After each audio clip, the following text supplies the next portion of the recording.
Então, irmãos queridos, vamos à palavra de hoje. Abra sua Bíblia. Carta de Paulo aos Colossenses. Nós estamos há um bom tempo meditando na carta de Paulo aos Colossenses e ainda vamos longe. Vamos abrir no capítulo de número 2, onde nós estamos já há algumas semanas.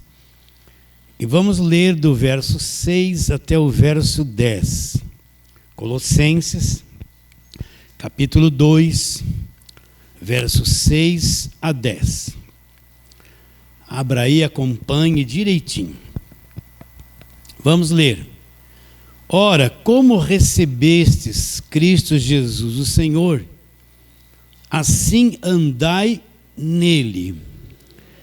Olha, 3 palavrinhas importantes. Nele radicados e edificados, confirmados na fé, tal como fostes instruídos, crescendo em ações de graça. Agora Paulo alerta: cuidado que ninguém vos venha enredar, prender você numa rede com sua filosofia, vãs sutilezas, conforme a tradição dos homens. Agora olha bem, conforme os rudimentos religiosos, do mundo, e não segundo Cristo. Isso não vem de Cristo, porquanto nele, em Cristo, habita corporalmente toda a plenitude da divindade.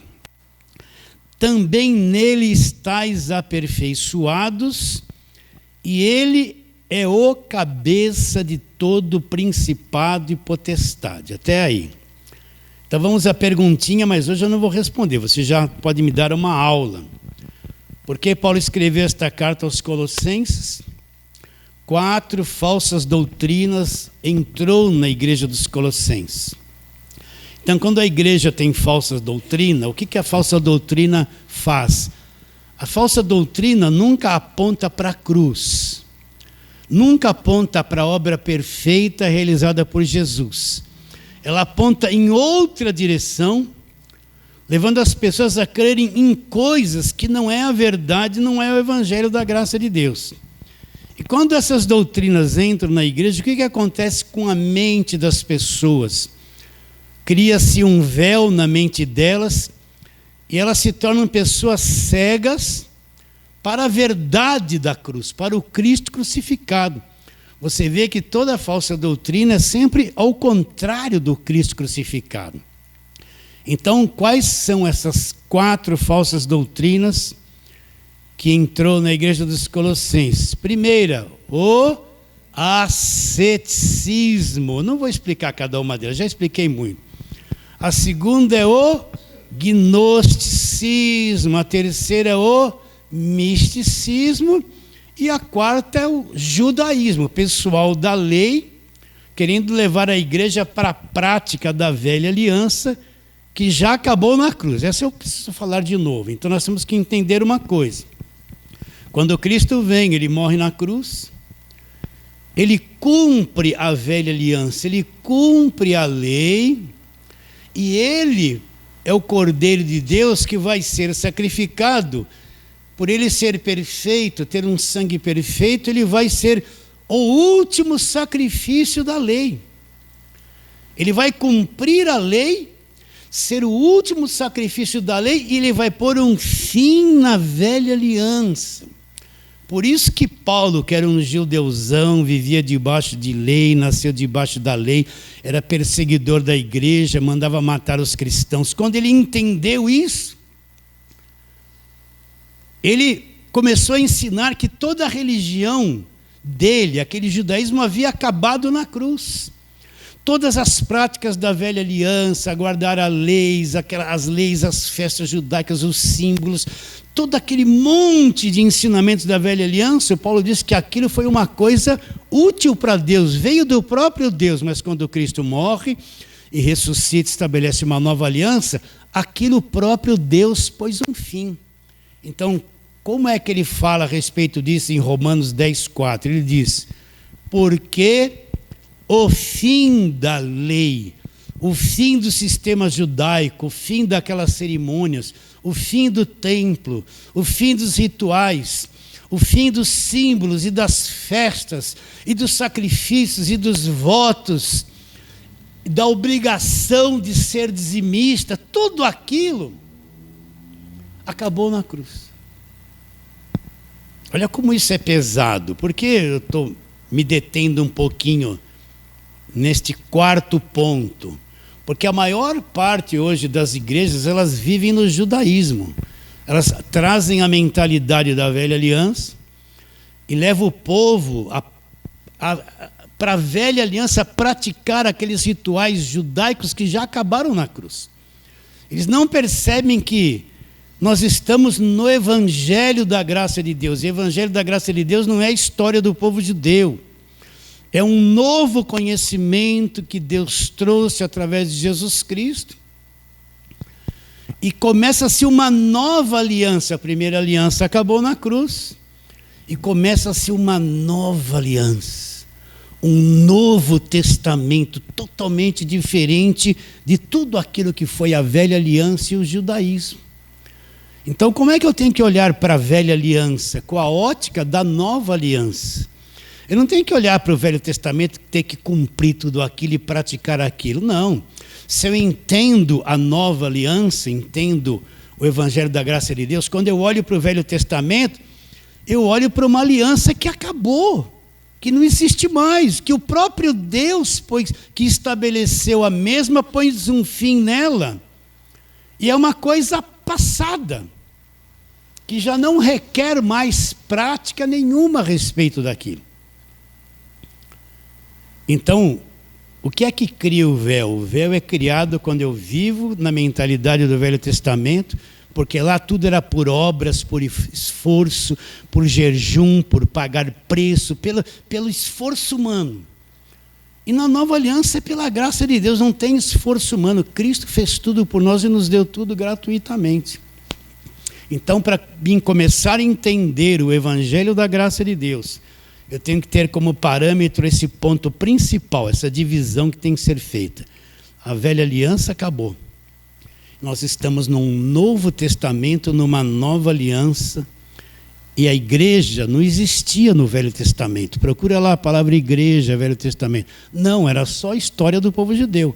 Mas a igreja vem existir, composta de judeus que acreditaram e de todos os demais povos, que são os gentios.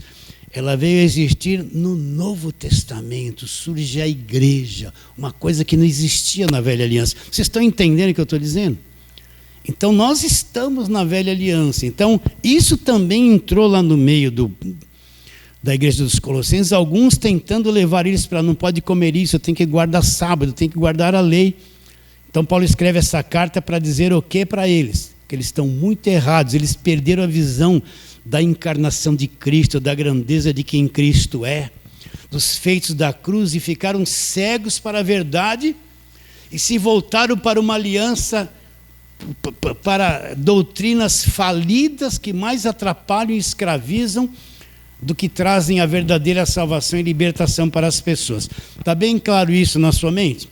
Então nós estamos trabalhando nessa carta todo esse tempo e vamos ler de novo do verso 6. Estou repetindo esse verso 6 e 7 já umas 3 ou 4 pregações. Então Paulo fala: como recebestes Cristo Jesus o Senhor, assim andai nele. Aonde que eu tenho que andar? Eu tenho que andar em Cristo, ligado nele. Aí Paulo fala: nele radicados, edificados e confirmados na fé. Então vamos à mesma explicação, para você memorizar, repetir e memorizar. O que é nele edificado? Ou melhor, nele radicados? Eu já expliquei. Você pega lá um pé de jabuticaba pequeno, planta ele ali na terra. Ele demora um pouco para crescer, mas depois de alguns anos ele ficou tão enraizado ali na terra, que pega no tronco dele e tenta puxar por esforço próprio. Você não consegue, por quê? Porque as raízes dele penetrou na terra, ele se firmou de uma tal forma ali, se estabeleceu, ele está enraizado e ninguém arranca ele dali. O que é estar enraizado em Cristo? Significa que eu entendo quem é Jesus Cristo, eu creio nele. Em nenhuma outra coisa, a verdadeira fé, preste atenção, não crê em objetos orados, não crê em apóstolos, não crê em homens, não crê em campanha, não crê nessa coisa horrível que está aí nos dias de hoje. A verdadeira fé não precisa de ponto de contato, não precisa de objeto, não precisa de música, não precisa de gritaria, não precisa de nada. A verdadeira fé crê somente em Jesus Cristo. Então, para você ver se uma igreja está na verdade, vê se ela crê só em Jesus Cristo e em nada mais. Porque se ela crê em Jesus Cristo, mais isso, mais aquilo, mais isso aqui, mais uma aguinha ali, ela não está na verdade, porque ela está associando a fé em Cristo a um monte de outras coisas, como se essas coisas tivessem o mesmo valor que a pessoa de Jesus Cristo. Então, o que é estar radicado nele? Eu estou enraizado nele. Eu estou ligado, dentro de mim o evangelho cresceu, a coisa enraizou de um jeito que nada mais. Eu posso ir num terreiro de macumba, eu posso ir no espiritismo, eu posso ir em qualquer igreja dessa da mídia, eu posso ouvir qualquer tipo de pregação. Se eu estou enraizado nele, eu vou ter um discernimento, uma capacidade pelo conhecimento das raízes que o evangelho pôs dentro de mim, de discernir o que é e o que não é. Aquele que está enraizado em Cristo pode ouvir qualquer pregação, mas quando ele ouve aqui dentro, ele está enraizado em Cristo. E aí vem um grande discernimento. Isso é, isso não é. Ele tem uma capacidade de avaliação se aquilo é verdade ou não é. Então ele não vai mais ser enganado. Se vier alguém lá gritar, fazer um monte de gestos do poder de Deus e dar uma aguinha para ele beber, ele não vai beber mais, porque não existe agorada no evangelho. Ele está enraizado. Se ele entrar numa igreja, o indivíduo olhar para ele, você de camisa tal é ele, você, Deus vai te abençoar, vai fazer isso, porque Deus me revela, ele não vai acreditar, porque ele está enraizado em Cristo, ele não vai mais ser enganado. A maior parte das pessoas evangélicas que são enganadas hoje, você olha para dentro delas, elas não conhecem o evangelho, elas conhecem muita coisa do Velho Testamento, mas não conhecem o evangelho. Não tem o evangelho maduro dentro delas, então elas são enganadas. Qual outra palavrinha? Nele enraizados, né? Depois Paulo fala, nele radicados, nele edificados. O que é ser uma pessoa edificada em Cristo? Você vai construir um prédio lá de 15 andares, o que você vai fazer? Vai perfurar, fazer as vigas, o batente, vai fazer as colunas, você vai pôr na parte profunda da terra muito concreto, muito aço, muito ferro, fazer uma base de construção para quê? Para poder edificar um edifício de 15 andares, porém está numa base sólida, não vai tremer, o pilar não vai tremer e rachar, porque está bem edificado. O que é ser edificado em Cristo? A minha fé foi construída no evangelho. Os alicerces, as colunas, o que sustenta a minha fé é a verdade do evangelho, e isso está dentro de mim. Você está entendendo? E nada vai me remover daquilo que eu creio. Estou maduro. Eu fui construído por dentro, o meu entendimento foi construído com o conhecimento do evangelho. Eu estou enraizado, bem construído. E nada vai poder remover a minha fé em Jesus Cristo. Nada. Eu posso passar por tribulação, angústia, problema, doença, seja lá o que for. Mas aqui dentro eu estou enraizado, eu estou bem construído. Entende? Eu posso ficar solitário, mas aqui dentro eu estou construído. Estou edificado nele. E qual outra palavrinha que ele fala? E nele firmados na fé. O que é uma pessoa firmada na fé? Você compra lá uns móveis de madeira bem pesado, você tem que pôr eles parafusados na parede. Então a parede é sólida, vai aguentar. Você vai comprar o parafuso certo, a bucha vem com a broca, fura aquela parede, depois você vai fixar eles ali com o parafuso. E uma vez bem fixados, bem parafusados, você pode subir em cima daquilo. Que aquilo não cai. Por quê? Porque ele está bem parafusado. Eles estão firmados em Cristo, é justamente isso. eu estou fixado, como se eu fosse parafusado nele, encaixado nele de tal forma, aconteça o que acontecer, não remove a minha fé, eu não saio dali, eu estou fixado nele. Vocês entendem o que eu estou dizendo ou não? Agora, isso não atrai muito as pessoas. As pessoas são atraídas assim, ó, sua vida vai mudar, você vai prosperar, seus filhos todos vão vir para a igreja, você vai ter emprego, casa, carro, você vai ter muito dinheiro. Vem que é o culto da prosperidade. O ser humano está atrás disso, então está todo mundo doente. Parece lá um apóstolo lá com uma toalhinha de suor, isso aqui te cura. E vai o mundo atrás, o mundo que não conhece o evangelho vai atrás. E aí ele pede bastante dinheiro, essa gente vai dar. Eu recebi a visita aqui de um irmão que veio lá do interior, eu não sei, não lembro o nome da cidade dele. E na família dele tinha uma pessoa muito doente. Muito doente. E veio aqui para São Paulo atrás de um apóstolo que faz milagre. Deu um dinheirão para esse apóstolo. O apóstolo orou e pôs a mão, sabe o ritual todo. E declarou: você está curado, você está curado. Deu um dinheirão. Palavras deles, tá? Não estou inventando isso. Foi para casa, para o interior lá, uma semana depois morreu, não havia sido curado coisa nenhuma. Porque não tinha cura, estava enganado. Vocês estão entendendo?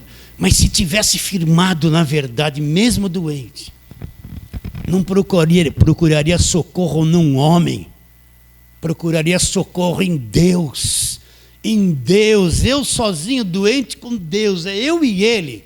Não preciso de homem algum, e se morrer, estou preparado para entrar na eternidade.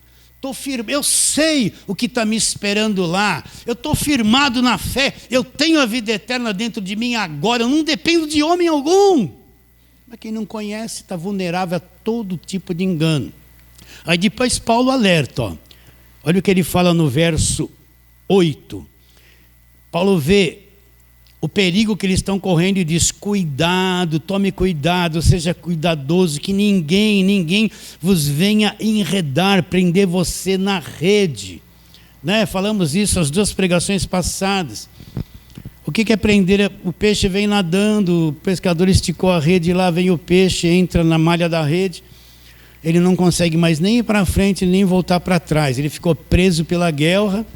Ele ficou enredado. Aonde é que a rede é lançada? Na mente das pessoas, na forma de doutrina, na forma de engano que é posto na mente das pessoas.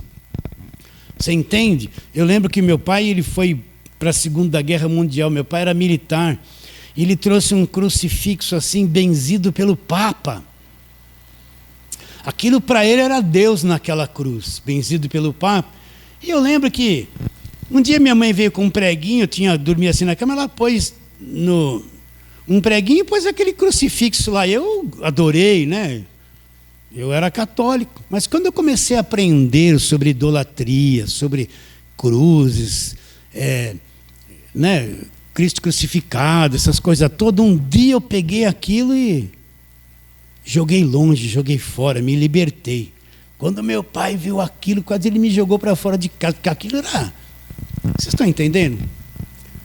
A mente dele, um dia eu cheguei para ele e falei assim para o meu pai, eu estou falando coisas pessoais, falei: pai, crê em Jesus Cristo. Eu sentei com ele, olha, Jesus Cristo é o caminho. Ele, brabo assim, aquela raiz católica. Onde já se viu, ele falou para mim, eu não tive mãe, minha mãe morreu quando eu tinha 2, 3 anos, eu nem lembro da minha mãe.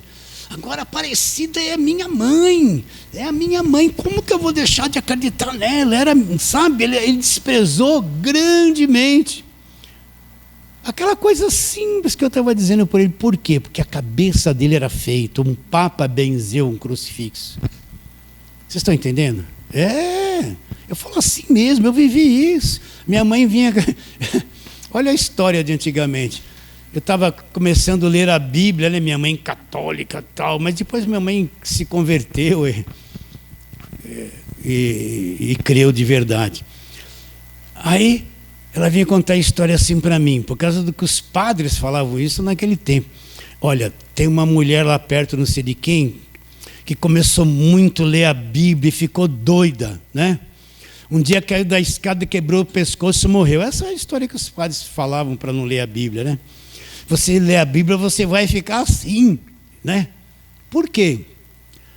Porque na mente dela, lá no catolicismo, foi posto esse véu. Cuidado que ninguém vos venha enredar, prender a tua mente. Vocês estão entendendo? Eu falei isso semana passada, não posso me alongar muito nisso. Então hoje, agora, nessa manhã, nesse domingo, hoje é dia 21 de abril de 2024.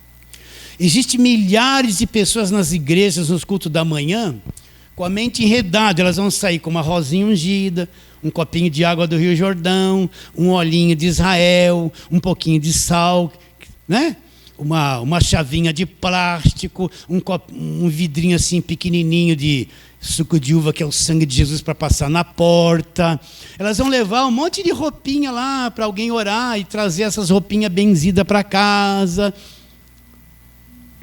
Vocês estão entendendo? A mente delas está enredada, capturada pelo engano, e pelas tradições, e pelas suas filosofias, e pelas suas sutilezas. O que é uma sutileza? Um indivíduo que influencia as pessoas vem, né? Deixa eu dar o mesmo exemplo de sempre, deixa eu pegar a mesma caneta aqui. Eu já vi isso muito na televisão. Ele é um grande apóstolo, um pregador, seja lá o que for.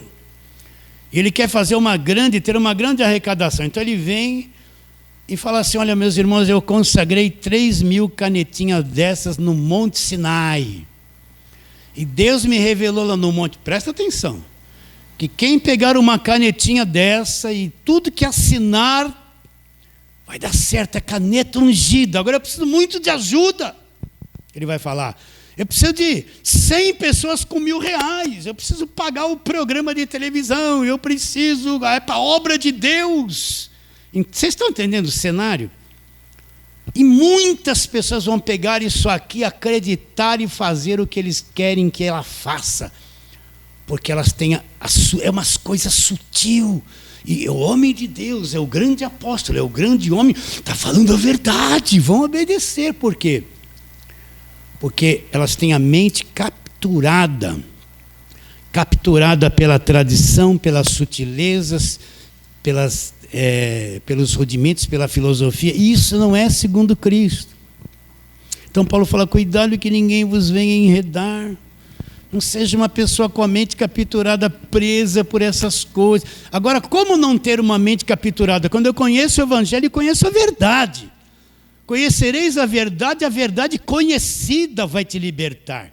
O homem é liberto pelo conhecimento, não é por gritaria de alguém, por imposição de mãos. O que adianta impor as mãos 100 vezes na cabeça da pessoa, se o entendimento dela está capturado na mentira? Ela não vai mudar nada.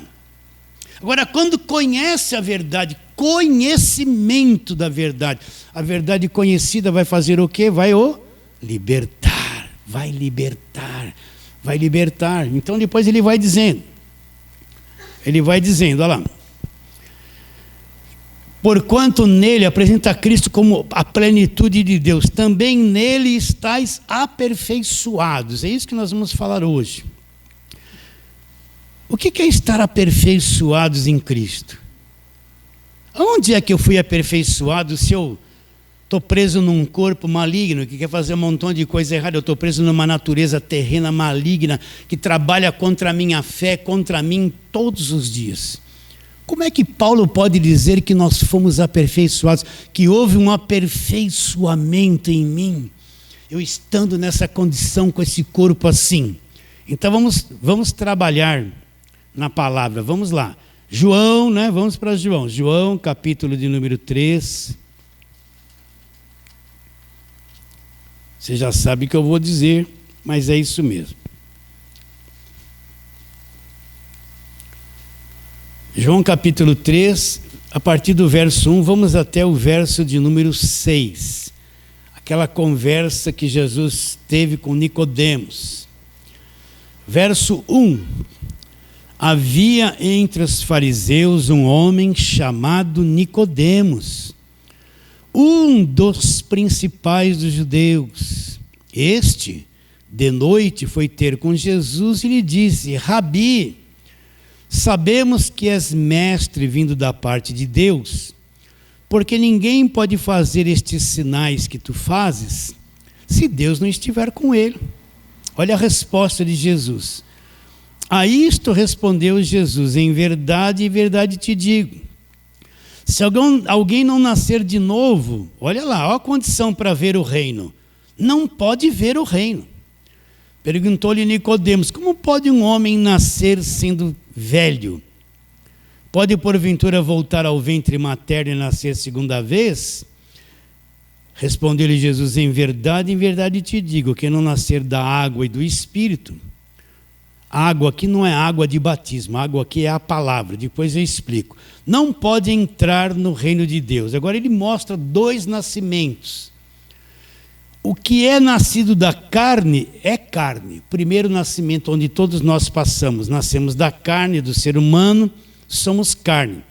Agora o segundo nascimento, que é nascido do Espírito, vê que o Espírito está com letra maiúscula na Bíblia. Quem nasceu do Espírito é o quê? É Espírito. Então 2 nascimentos. Um nascimento comum, nasci da carne, nasci com esse corpo da minha mãe, sou carne. Mas tem um nascimento espiritual. Jesus está dizendo que quem nasceu do Espírito Santo, ele é um espírito. Então vamos à historinha para a criança.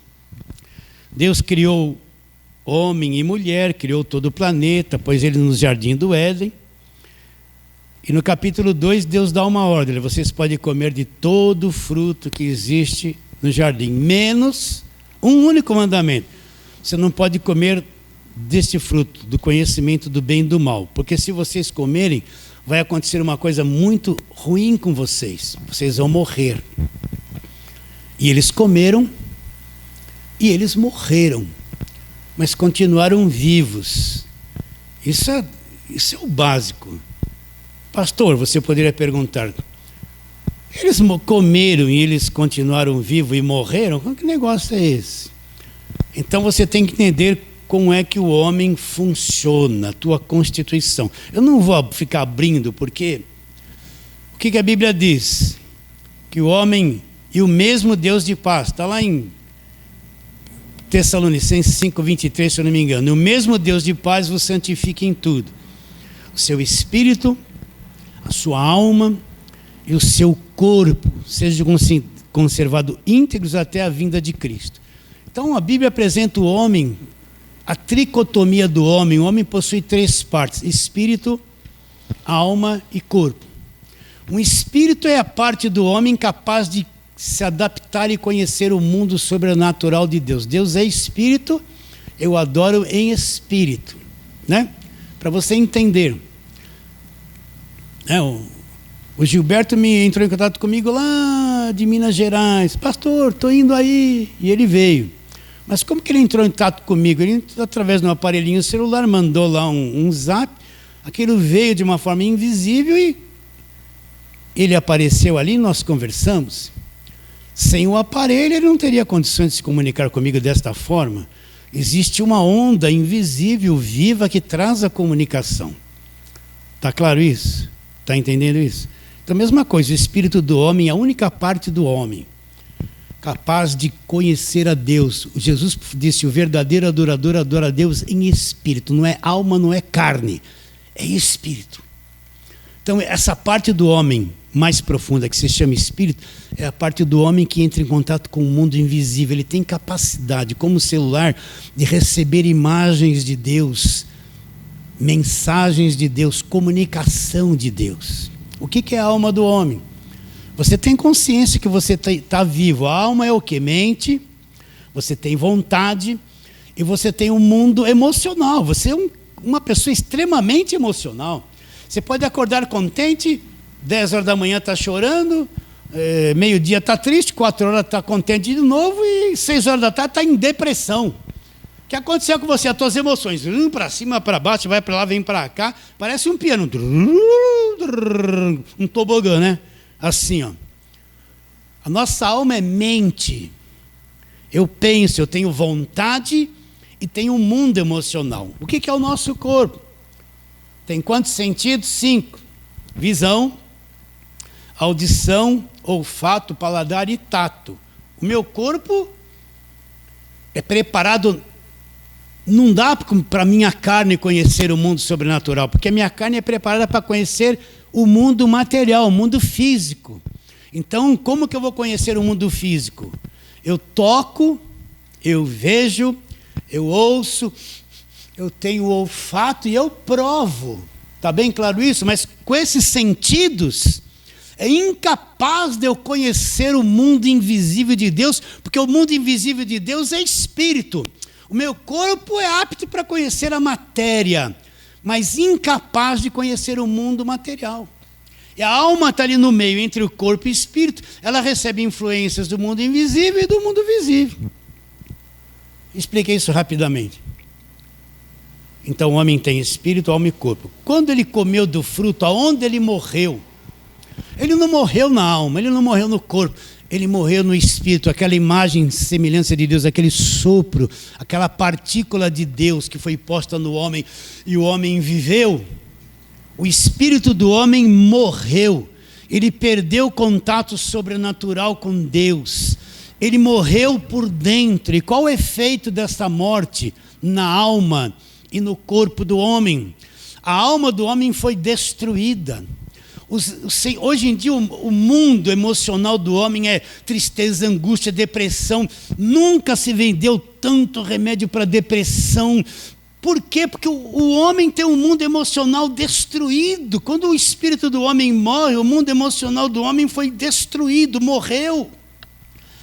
As emoções do homem se tornaram pervertidas, o homem começou a sentir um monte de medo, tristeza, angústia, pavor, depressão. É uma coisa horrível. A alma do homem se tornou uma coisa defeituosa, deformada, destruída. A mente do homem foi destruída. A mente do homem perdeu aquela inteligência de Adão que pôs nome em todos os animais que existem, sem repetir, igualar qualquer um. Então a mente do homem foi destruída, o mundo emocional do homem foi destruído. E o corpo do homem se tornou um corpo do pecado. Os desejos legítimos que o homem tinha, que foi dado por Deus, se tornou em lascívia, cobiça, loucura, desejos descontroláveis, homicídio, suicídio. O corpo se tornou o corpo do pecado, o corpo foi totalmente estragado, por isso que ele vive alguns anos e ele morre. Ele morre. Por isso a morte existe. Por um homem entrou o pecado do mundo e pelo pecado entrou a morte. A morte passou para todos, porque todos pecaram. Então nós nos tornamos isso, morreu no espírito. O mundo mental e emocional do homem foi pervertido. Paulo fala que a loucura do homem, a sabedoria do homem é loucura diante de Deus. E o corpo se tornou o corpo do pecado. Contrário à vida espiritual, se agarrou nos seus desejos e paixões e vive só para se satisfazer. Só para se satisfazer. Então esse ser homem se tornou depois do pecado um ser destruído, um caos, e se afastou de Deus. As trevas profundas nasceram no coração dele. Está bem claro isso? Agora vem Nicodemos conversar com Jesus, conforme acabamos de ler. Nicodemos era um fariseu, um judeuzão, mestre em Israel, ensinava a lei, era bem, tinha uma posição social elevada no meio da nação. Tinha conhecimento da Bíblia até então, tudo, ensinava. Ele vê Jesus, esses sinais que tu fazes só pode ser Deus. O que Jesus disse para ele? Olha, Nicodemos, se você não nascer de novo, se você não nascer do alto, outra tradução, não nascer de Deus, você não vai ver o reino. Você pode ter muito conhecimento teológico, religioso, você pode ser um judeu guardador da lei, ser benquisto na sociedade, ter uma posição social elevada, mestre de todo mundo, muito conhecimento, mas você está morto. Você está morto. Você é um religioso morto no espírito. Se você não nascer de novo, você nunca vai ver o que é o reino de Deus. Nunca. Então eu afirmo para você, todo ser humano que nasce aqui na terra nasce morto, espiritualmente morto. Desde aquela criancinha bonitinha, que vem com aquela gracinha, depois vira a víborazinha, né? Quer mandar em tudo e chore. Qualquer um que você encontrar, se não nasceu de novo, você pode dizer: eis aí um morto, ele está vivo na alma e na carne. Mas para Deus ele é morto. Então você vê os mortos se destruindo, se roubando, mandando bomba um em cima do outro, destruindo as nações. Entende? Roubando, não se preocupando com a miséria de ninguém. São os mortos. São os mortos. Aquele jovem falou: deixa primeiro eu sepultar o meu pai, para mim depois te seguir. O que Jesus disse para ele? Deixa os mortos sepultar os seus mortos. Você vem e me segue. Jesus qualificou que toda aquela gente era tudo morto, sepultando morto. Então você tem que entender que quem não nasceu de novo, ele é morto. Ele não vai ver o reino, ele é incapacitado de se comunicar com Deus. É como um celular que se estragou. É celular, mas está morto. Perdeu a capacidade de comunicação, de ter vida. Está bem claro isso? Isso é o beabá do evangelho, que no comecinho, em vez de fazer campanha, tem que ensinar para as pessoas sobre isso. Então, todo ser humano que não nasceu de novo é um monstro. Se você pudesse ver a alma do homem, que você não pode ver. Mas se você pudesse ver a alma do homem, você ia ver os monstros. Um com ódio a mais, outro com ódio a menos. Um briguento, o outro avarento. A alma, às vezes a pessoa é bonita por fora, mas é um monstro na mente e nas emoções. É filme de terror. Se pudesse aparecer um pouquinho, todo esse terror que aparece, esses caras tudo torto aí, é fichinha perto do que o homem é por dentro. Você já se deparou como você é por dentro? Horrível, egoísta, mentiroso, briguento. Eu estou falando para mim isso, não vai falar assim: pastor, sabe alguma coisa da minha vida, está falando isso. De jeito nenhum, não sei nada. A não ser aquilo que você me disse, eu não vou vir expor você em nada aqui nunca. Então todo ser humano nasce morto. Está bem claro isso dentro de você? E se não nascer de novo, não vê. Não vê. Não vai acontecer. Então, volta ali para o texto de Nicodemos. Vamos ler de novo com calma. Ora, vinha os fariseus um homem chamado Nicodemos, um dos principais judeus. Este de noite foi ter com Jesus e lhe disse: Rabi, sabemos que és mestre vindo da parte de Deus, porque ninguém pode fazer estes sinais que tu fazes se Deus não estiver com ele. A isto respondeu Jesus: em verdade te digo, se alguém não nascer de novo, não pode ver o reino. Então, aonde é o novo nascimento? O que acontece no novo nascimento? É quando eu creio no evangelho. Vamos ler aqui para não ficar só na palavra. Marca o dedo aí em João 3. Vai no capítulo 1, vira uma página aí, você já vai ver no capítulo 1. Capítulo 1, vamos ler a partir do 11, mas a tônica está no verso 13. João 1, 11, verso 13. Aliás, João 1, 11 a 13. Veio para o que era seus, mas os seus não receberam. Deles eram os judeus não receberam. Mas a todos quantos receberam, deu-lhes o poder, olha lá, deu-lhes o poder de acontecer o que com eles? Serem feitos filhos de Deus. Quem? Aqueles que acreditam no seu nome. Agora ele vai falar do novo nascimento, os quais não nasceram do sangue, nem da vontade da carne, e nem da vontade do homem, mas eles nasceram de quem? Quem os gerou? Mas nasceram de Deus. E o verbo se fez carne, habitou entre nós, cheio de graça e de verdade, e vimos a sua glória, glória como do unigênito do Pai. Os quais não nasceram da carne, nem da vontade do homem, que é o nascimento natural. Quando uma pessoa nasce, foi a vontade do pai e da mãe, eles nasceram da carne. Mas esse nascimento que João está dizendo é um nascimento que Deus os gerou, é um nascimento que vem de Deus. Que vem de Deus, só Deus pode fazer essa pessoa nascer. E onde é que essa pessoa vai nascer? Onde é que se nasce de novo? A pessoa creu em Jesus Cristo, ela é gerada pelo Evangelho. E lá dentro dela, aquele espírito, aquela parte profunda que era morta, que foi destruída, aquela imagem e semelhança de Deus, que foi destruída por causa do pecado, é ali que quando a pessoa creu em Cristo, recebe o Evangelho, pum, o Espírito ressurge, ela nasce de novo, ela acorda para Deus. Pastor, então todo mundo que está em todas as igrejas são nascidos de novo? Não são. A pessoa pode ficar dentro de uma igreja como Nicodemos, conhecer até teologia. Nicodemos conhecia tudo do Velho Testamento, mas não era nascido de novo. Aquele conhecimento dele não deu poder para ele nascer de novo. Existem milhares de pessoas dentro da igreja, elas acham legal, elas gostam de cantar, elas são dizimistas, são ofertantes, vão lá, tem até cargo. Uns jovens até cantam e dançam e participam do louvor, tudo bonito. Mas nunca nasceram de novo, porque o Evangelho não foi recebido, elas não entendem o que é o Evangelho. No passado aqui na igreja tinha um rapaz que me ajudava muito, né? Eu não vou falar o nome dele.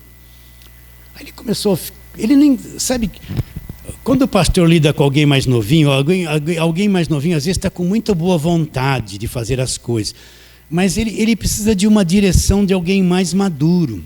Geralmente o mais novo que quer fazer a obra de Deus, ele se torna um pouco arrogante, ele acha que já sabe tudo, né? Porque às vezes ele aprendeu a falar bem, daqui a pouco ele acha que tudo que ele acha é perfeito, mas ele tem que passar pelo conhecimento de um irmão mais velho para dar uma direção.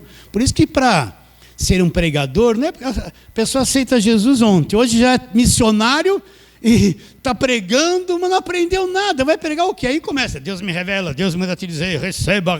Só vive nessa bobeirada toda. Então, ele queria fazer umas coisas e estava brabo comigo. Eu falei, meu irmãozinho, é necessário nascer de novo, tenha paciência. Toda a sua boa intenção é boa, mas eu já passei por tudo isso, tem esse problema aqui que você não conhece, esse aqui. Lá vem o senhor, precisa nascer de novo. Foi embora brabo comigo, nunca mais voltou para a igreja. Aí já foi ser pregador no dia seguinte, aí fala, olha, está pregando lá, está pregando aqui. Eu falei assim, você só dá um tempinho. Aí depois que ele foi pregar, queria fazer aquele monte de coisa, aí começou a crise, começou o problema. Hoje nem no Evangelho está mais. Vocês estão entendendo? Sabe por quê? Porque não nasceu de novo. Foi crente, queria fazer muita coisa, mas em pouco tempo todo aquele fogo acabou, porque não havia nascido de novo. Quem não nasce de novo não vê o reino, não entra. Ele é religioso, ele pode ter um curso de teologia na mente, ele pode estar até ensinando numa classe, ensinando mente, mas aqui dentro ele não vê o reino. Ele não vê o reino. Então, vamos continuar aqui na leitura. Volta lá para João 3 de novo. Olha a compreensão. Nicodemos conhecia Gênesis 3, a queda do homem, que o homem havia morrido. Conhecia, mas não entendia nada da linguagem de Jesus Cristo. Verso 3. A isto respondeu Jesus: em verdade, verdade te digo, se alguém não nascer de novo, não pode ver o reino. Então, quando a pessoa nasce de novo, o espírito dela brota, é despertado, ela acorda, ela começa a ver o reino, começa a entender o Evangelho. Ela vivia fazendo campanha, voto, sacrifício, coisa orada, se matava lá, queria fazer aquilo, tudo era maravilhoso, gostava dos apóstolos, dava todo o dinheiro dela. Eu estou servindo a Deus. Mas quando nasce de novo, faz assim, tum, ela enxerga a verdade. Quando ela olha para aquilo, como eu vivi escravizado, como eu era cego, não via nada. Por quê? Porque agora nasceu no Espírito. Ela passa a ver o reino, ela passa a entender o reino. Ela passa a se comunicar com Deus, entender a verdade. Ninguém precisa dizer que o Evangelho é verdade, porque dentro dela agora ela sabe, ela entrou no reino e está vendo o reino de Deus. Não é? Então, muitas vezes nós, crentes, ficamos decepcionados. Eu tenho que falar isso para ajudar alguém com os filhos, porque desde pequeno a gente trazia os filhos na igreja, a gente achava tudo santinho. Eles cantavam sou uma florzinha que Jesus bate palminha, né? Aí os pais olhavam assim, meus filhinhos, tudo na igreja, que coisa maravilhosa, né? Aí eles cresceram um pouquinho, vinham, declaravam algumas coisas na frente, cantavam, né? Mas depois que eles crescem, começa um conflito grande. Por quê? Porque a velha natureza de quem não nasceu de novo, ela vem para fora. Então, até os pais terem domínio sobre eles, os pais os traziam na igreja, mas quando eles crescem, ficam um pouquinho independentes do pai, ou ficam marrudos, eles não querem mais saber de igreja, eles querem cair para o mundo, porque eles não nasceram de novo, eles foram só religiosos durante a infância. Eles começam a gostar das coisas do mundo, os homens começam a olhar para a mulherada para os homens, eles não querem aquele cara da igreja santo, que só fica assim. A mulherada quer um cara mais tatuado, mais tchan, mais fitness, né? E os meninos também não querem aquela irmã da igreja com aquele cabelão, ela quer aquela loira esvoaçada. Aí eles começam a fletar com o pessoal do mundo, daqui a pouco o que vai acontecer? Eles não querem mais saber de igreja, a igreja se tornou uma canseira. Aí eu vejo pais que falam assim, pastor, eu criei meu filho na igreja, ele cantava no coralzinho, ele fazia isso, fazia aquilo, agora o diabo levou. Eu falo, não foi o diabo que levou, não. Foi a natureza dele, ele nunca nasceu de novo. Hoje eles estão tudo marmanjão, agarrados no mundo, não quer saber da igreja de jeito nenhum. Não é? Aí vai, que decepção, o diabo, vou guerrear contra o diabo, vou lá numa igreja lá fazer campanha para a família, vou pegar por um nome deles nos envelopes, por R$1.000 em cada envelope, agora eles vão vir para a igreja. Vai, pode pôr 1.000, 2, 3, 10, pode pôr tua casa lá. Se não nascer de novo, eles não vão vir. Mas meu filho parece um capeta. Eu falei, não, ele não é capeta, ele é uma víbora crescida, a natureza ruim está nele. E ficam tudo assim. Aí vão para aquelas igrejas, não, está amarrado o diabo está na vida, ele está amarrado, traz ele aqui. Aí o menino vai lá com aquela cara já com piercing, aqui, uma tatuagem e tal, olha para a cara dele e já está assim, não quer saber de nada.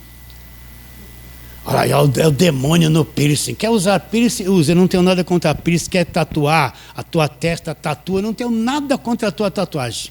Você é livre para fazer o que você quer. Não estou condenando ninguém. Aí chega aquele moço tatuado com um piercing aqui, uma cruzinha pendurada aqui, outro 3 furinhos aqui, malhadão. Ah, pastor, esse é meu filhinho. Ah, é aquele que vinha, que cantava a florzinha de Jesus. É. Nossa, como você mudou, hein? Peraí, é agora. Põe a mão na cabeça. Demônio da tatuagem, demônio do piercing, demônio, sai liberto, vai liberto. Ele não volta para a igreja. Mas eu pus 10 mil no envelope, campanha da família, pus o nome do meu filho, ele não veio para a igreja. E nem vai vir. Por quê? Os pais são um consolo para os pais. Porque eles nunca nasceram de novo, eles foram criados dentro da igreja, tal, depois de um tempo somem. E assim são muitos crentes, vem, rodeia, ouve, reclama alguma coisa, depois de um tempo parece que não tem mais fogo. Eles param, se tornam críticos da igreja, de tudo, não conseguem mais se encaixar em nada. E eu fico surpresíssimo, que às vezes pessoas que eu achava que tinham nascido de novo, nunca nasceram de novo. Nós tivemos aqui na igreja no começo, bastantes jovens que se vestiam de palhaço, faziam tanta coisa, né? Uma mocidade boa. Hoje, eu procuro alguns deles que estão até hoje firmes, quase todos caíram nos seus caminhos, uns foram beber demais. Agora, quem encontrar eles, vai nesses lugarzinhos à noite, você vai encontrar muitos deles lá tomando todas. É verdade, estou falando por experiência própria, nunca nasceram de novo. De vez em quando a minha esposa está passando assim, olha lá aquele irmãozinho, lembra que ele ia na igreja, aquela moça ia na igreja, lembra? Nossa, ela cantou lá, a gente olha assim, vê aquela pessoa vazia andando ali na Guapira, fala, meu Deus, nunca nasceram de novo, foram só religiosos. Por quê? Porque quem não nasceu de novo não vê e não entra. Não vê e não entra, vocês estão entendendo? Não vê e não entra, tanto dentro da igreja quanto fora. Então onde é que a pessoa nasce de novo? Naquela parte que ele morreu por dentro, no espírito. Quando ele crê em Cristo de verdade, ele entra em contato com a verdade do Evangelho, o Espírito Santo vem e gera nele aquele novo espírito, ou Oh, desperta o espírito, como você quer entender? E aí ele acorda, como sair de um período de hibernação. Estou entendendo o evangelho. Ai, como é gostoso o evangelho. Nossa, como eu estou mudado. A minha cabeça está mudando. Nossa, meu Deus. Nossa, eu acreditava naquilo quando eu bebi 2 caixas d'água de 2.000 litros, água ungida. Acordou. O espírito dele brota, ele é conectado com Deus. Ele começa, a primeira coisa, a Bíblia se torna viva, se torna um prazer. As cartas de Paulo, ele só vivia no Velho Testamento. Agora as cartas de Paulo, ai, que prazer, que manjar, que coisa doce. Olha, Gálatas, ai, eu detestava Gálatas. Aquele que voltar para ali se separou de Cristo, estou entendendo. Oh, que coisa maravilhosa. Olha lá, não sou justificado por obras da lei, só vivia lá.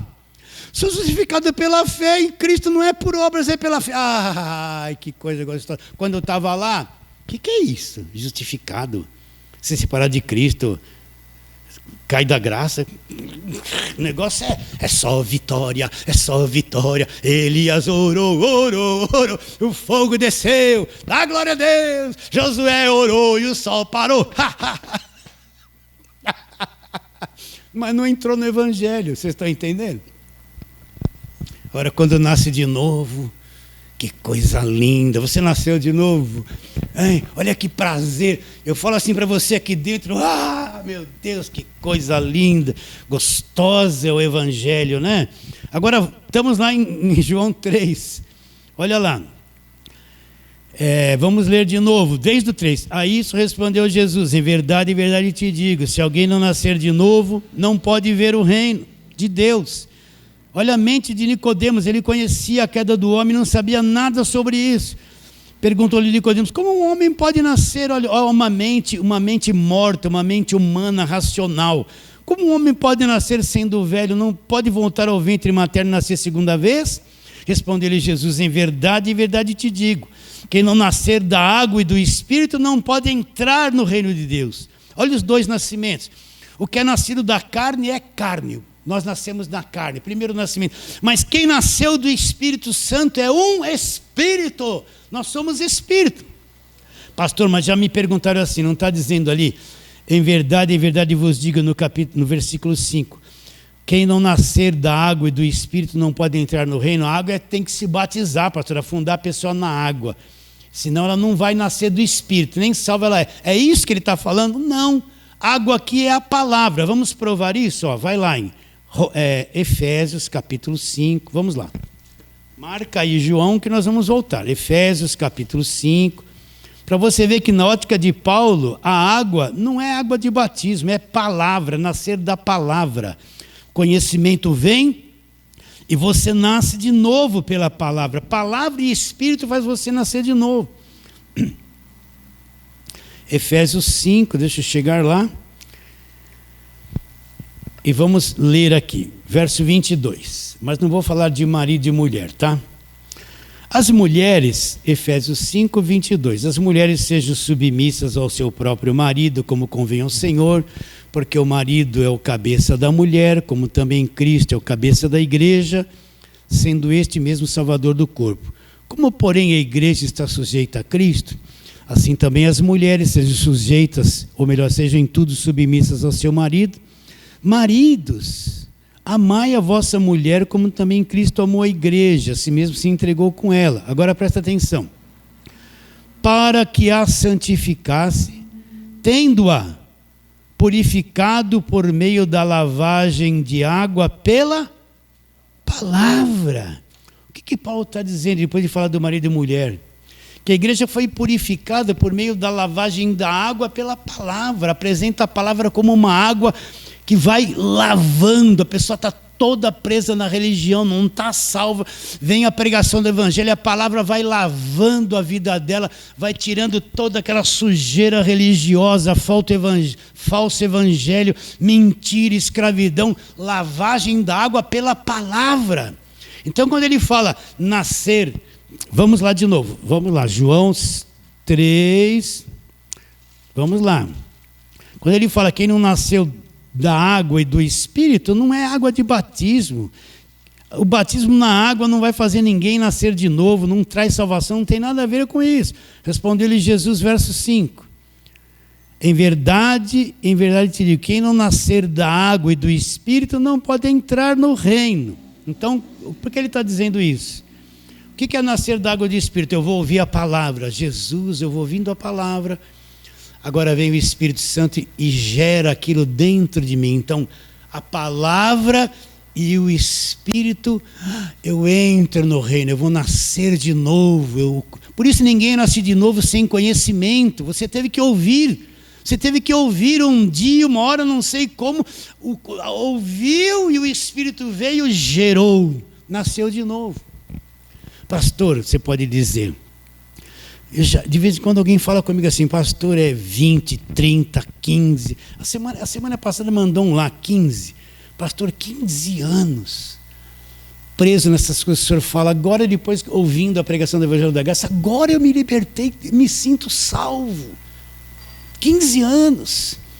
Quando a palavra vem, a palavra da verdade, e vem o Espírito e a junção do conhecimento, o Espírito Santo vem e me faz nascer de novo, gera dentro de mim aquela parte que Adão perdeu, o Espírito, a imagem e semelhança de Deus. É a coisa mais linda que existe. Então, quem não aconteceu isso, não pode entrar no reino, não tem compreensão. Você pode falar 1000 coisas da Bíblia que ele está na cabeça dele, mas quando você começa a pregar o Evangelho da Graça, chega para ele que está tudo é demônio, tudo é diabo, tudo é batalha, tudo tem um capeta, tudo tem uma superstição. Meu irmão, ele nos libertou do império das trevas, você é livre, e transportou você para o reino, você é livre. Porque ele está buscando uma libertação. Tem demônio na mente dele todo dia, tem demônio na casa. O marido não quer vir no culto, é endemoniado. A esposa não quer vir no culto, é endemoniado. Os filhos, é assim que os pastores deles falam, tudo é endemoniado. Se não faz o que a igreja quer, é endemoniado. Tem um encosto. O encosto, né? Eles não falam encosto, que nem se fala na macumba. Tudo é endemoniado, mas nós somos libertos. O crente verdadeiro, salvo, o diabo para ele é nada, ele já foi liberto do império das trevas e transportado. Por isso que eu não fico pregando diabo aqui. Pregar diabo para quê? Um derrotado, um cuja cabeça já foi destruída pelo Senhor Jesus Cristo na cruz, já foi eliminado. Vou pregar alguém que já foi eliminado, tomou um nocaute, caiu com a língua para fora ali e dali não se levantou mais. Aí, mas na mente dele ele está na luta contra o diabo, é um demônio, é um espírito, né? Esses dias eu vou brincar assim com o irmão, ele vai assistir isso aqui, ele vai saber. Pastor, e o pesadelo? Ele perguntou do pesadelo. Porque pesadelo, porque isso, aquilo. Eu brinquei com ele, ó, se você tomar uma Coca-Cola de 2 litros, comer uma pizza toda, você vai ter muito pesadelo à noite. Tua barriga está numa digestão assim, você vai, nossa! Aí eu falei assim para ele, meu irmão, o pesadelo não existe. É mesmo, pastor, não existe. Não é o diabo que está na tua vida, não é Deus querendo falar nada. É só teu estado psicótico aí, que está agitado durante a noite. Talvez você tenha comido muito, ou não tenha comido nada, você está preocupado com alguma coisa. Mas isso não existe, você acordou?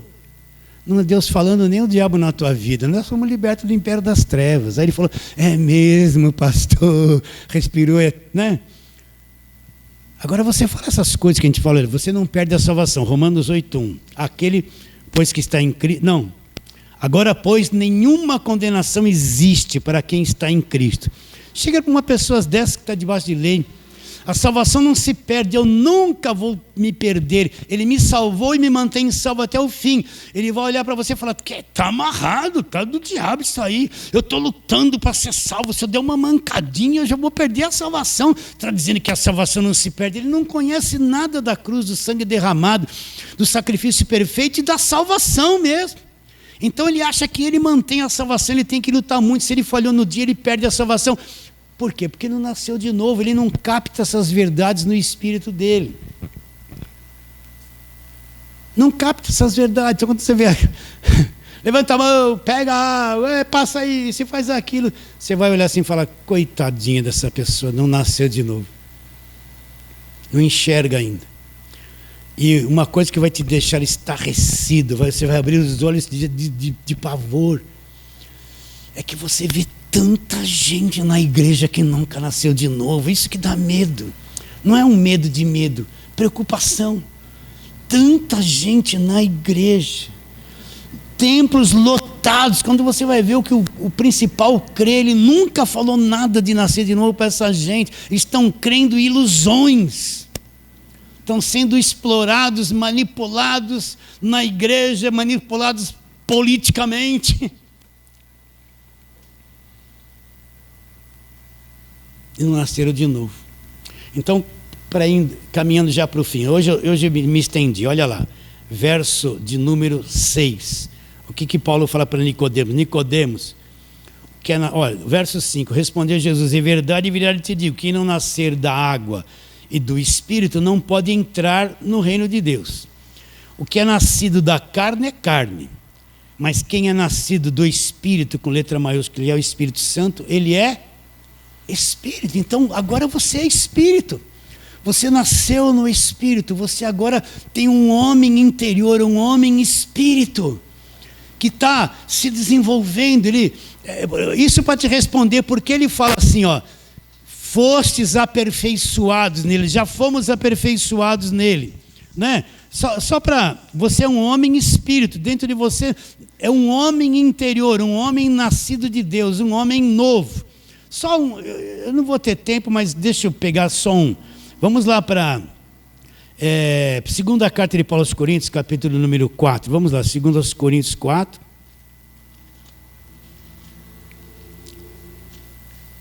Ele está falando isso, está falando a respeito das aflições, e ele diz assim no verso 16, olha lá. 2 Coríntios 4, 16. Por isso não desanimamos, pelo contrário, mesmo que o nosso homem exterior, olha, ele vai apresentar dois homens aqui, um ser exterior e um ser interior.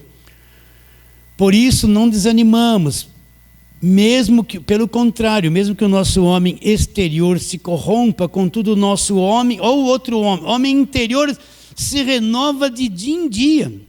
Aí ele vai falar o que o homem exterior passa, porque a nossa leve e momentânea tribulação produz para nós eterno peso de glória acima de toda comparação. Agora nós andamos por fé, não atentando nós nas coisas que se veem, mas nas que se não veem.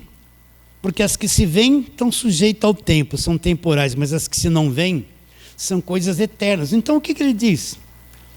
O nosso homem exterior está se corrompendo, nós estamos envelhecendo, estamos secando. O nosso homem exterior está se corrompendo, mas lá no Espírito, nós estamos, um trabalho está sendo feito no nosso homem interior, onde nós nascemos de novo, no Espírito. Nós somos, o que é nascido da carne é carne, quem nasceu do Espírito é Espírito. E Paulo trata esse Espírito como o homem interior, e tem várias outras passagens que ele fala do homem interior. Então, você é um espírito que está habitando dentro do corpo. Você é nascido do Espírito, você é Espírito. Você nasceu de novo. Aquilo que Adão perdeu no começo, Deus, através do novo nascimento, te restituiu. Então é por isso que os teus olhos foram abertos. É por isso que houve um despertamento, que você largou tudo pelo Evangelho da graça de Deus. É por isso que você está entendendo o Evangelho da graça de Deus. Você não é melhor que ninguém. Não pense que você é um pouquinho mais especial, que Deus te revela mais porque você é mais especial. Não, todos nascidos do alto, nascidos do Espírito, vão ter revelação do Evangelho da graça de Deus. Está uma coisa acontecendo dentro de você. Então, aonde é que nós fomos aperfeiçoados, que Paulo afirma isso no capítulo 2 de Colossenses? No Espírito. Você já está prontinho para a eternidade aí por dentro. Você já tem uma natureza de Deus dentro de você. Por exemplo, vamos supor que você queira que um peixe viva fora d'água e tenha uma vida igual a nossa. Ele não tem natureza para viver fora d'água. Não tem, ele vai morrer. É um outro ambiente dele. Então quem não nasceu de novo, como pode entrar nos céus, quem não nasceu de novo, preso nessa natureza terrena caída e morta? Não tem como. Não tem como, vocês estão entendendo? É preciso mudar a natureza. Como que alguém não nasceu de novo vai entrar nos céus, se ele não tem natureza para entrar no reino dos céus? Agora, o que acontece? Nós nascemos de novo, nós temos o Espírito vivo, somos Espírito, e já estamos prontinhos, aperfeiçoados. Nosso Espírito está aperfeiçoado para quando esse corpo ficar aqui na terra, nós sairmos e termos uma natureza celestial prontinha para entrar lá sem nenhum dano. Se você tirar o peixe fora d'água e não fizer uma mudança de natureza nele, ele nunca vai viver fora d'água. Mas se você fizer uma mudança de natureza para uma natureza humana que viva fora d'água, ele vai viver. Mesma coisa nós, Deus já pôs em nós uma natureza no espírito, aperfeiçoada, pronta para quando sairmos do corpo, entrarmos no reino de Deus prontinho, aperfeiçoado, capacitado, igualzinho aos que já estão lá. Você está entendendo que lindo é o Evangelho? É a borboleta de asas azuis que vai sair daquela lagarta feia que morreu, tudo assim secou, e lá de dentro sai uma coisa linda de asas azuis voando. É isso que nós somos, é esse que é a verdadeira igreja, os nascidos do alto. Já temos a natureza interior perfeitinha para entrar lá sem dano algum. Por isso que quem não nasceu de novo não vê o reino e também não entra nele. É necessário nascer de novo. Recebe a palavra de hoje, fala assim, amém. Vamos ficar em pé e vamos fazer aquela breve oração.